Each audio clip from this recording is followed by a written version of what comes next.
Friends, డాగ్స్ని లేదా మీ పెట్స్ని యూట్యూబ్లో అమ్మాలంటే మా ఛానల్ వాట్సాప్ నెంబర్కి వీడియో పంపించండి. అలాగే మన ఛానల్ని ఇంకా సబ్స్క్రైబ్ చేయకపోతే వెంటనే సబ్స్క్రైబ్ చేసి పక్కన ఉన్న బెల్ ఐకాన్ని యాక్టివేట్ చేయండి. Friends, let's start the video. Hi friends, welcome to our channel. ఈరోజు మీకోసం గుడ్ క్వాలిటీ షిజు పప్పీస్ అనేవి అమ్మకానికి అయితే తీసుకురావడం జరిగింది. మేల్ అండ్ ఫిమేల్ అవైలబుల్ అనేవి. పప్పీస్ యొక్క ఏజ్ అనేది 42 days. డీవార్మింగ్ కంప్లీట్ అయింది. అంతేకాకుండా ఈ పప్పీస్ అనేవి చాలా యాక్టివ్గా ఉంటాయి. ఎటువంటి హెల్త్ ప్రాబ్లమ్స్ అనేవి ఏమీ లేవు.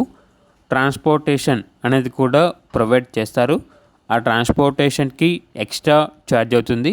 పప్పీస్ ఉన్న లొకేషన్ వచ్చేసి హైదరాబాద్. ఇక పప్పీస్ యొక్క ప్రైజ్ అనేది మేల్ పప్పీస్ అనేవి 11.5K అనగా 11,500. ఫీమేల్ పప్పీస్ యొక్క ప్రైజ్ అనేది 10.5K అనగా 10,500. ఇక పప్పీస్ కావాలన్న వారు ఈ వీడియో కింద టైటిల్లో ఓనర్ నెంబర్ అనేది డిస్ప్లే చేయడం జరిగింది. ఓనర్కి కాల్ చేయండి. అలాగే మన ఛానల్ని ఇంతవరకు సబ్స్క్రైబ్ చేయకపోతే సబ్స్క్రైబ్ చేయండి. Thank you. By by.